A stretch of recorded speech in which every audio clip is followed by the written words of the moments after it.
ഇതിപ്പോഴെങ്ങാനും ശരിയാവോ? ആവും, ആവണമല്ലോ, കാരണം ഞാനല്ലേ മെക്കാനിക്ക്. അപ്പൊ പിന്നെ ശരിയായതുപോലെ തന്നെ. വയ്യാതരണ കേളപ്പൂനെ കാണാൻ വേണ്ടി രാവിലെ വീട്ടിൽ നിന്ന് ഇറങ്ങിയതാണ്. ഇനിയിപ്പോ വണ്ടിയൊക്കെ ശരിയാക്കി വരുമ്പോ പുള്ളിക്കാരനെ തെക്കോട്ട് എടുത്തിട്ടുണ്ടാവും.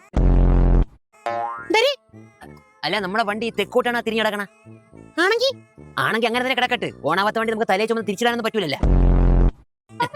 നിങ്ങൾക്കൊക്കെ കോമഡി. എന്റെ കല്യാണത്തിന് 1 പവൻ മോതിരം ഈ കുഞ്ചോറല്ല, ഈ കുഞ്ചോറ ഇട്ടെന്ന് എന്റെ കേളപ്പാപ്പൻ. എന്നിട്ടെങ്കിൽ അടുത്ത ദിവസം നിന്റെ ഊരി വാങ്ങിച്ചല്ലേ?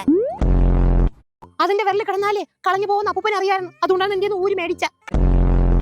ഭയങ്കരം തന്നെ. പിന്നെ എന്റെ മഹേഷ് മോന്റെ നൂലെട്ടിന്റെ അന്ന് ഈ നീളത്തിലുള്ള 3 പവന്റെ അര ഞാനാണ് കൊണ്ടിട്ട് കൊടുത്ത. ഇത്രേ ഉള്ളൂ. അതും അങ്ങനെ ഊരി എടുത്തില്ലേ ജലജേ?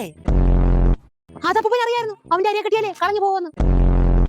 നല്ല ദീർഘവീക്ഷണമുള്ള ആളല്ലായിരുന്ന. ദീർഘവീക്ഷണമുള്ളത് കൊണ്ടായിരിക്കും ദീർഘശ്വാസം വലിക്കാൻ പോലും പറ്റാതെ അവിടെ കിടക്കണത്.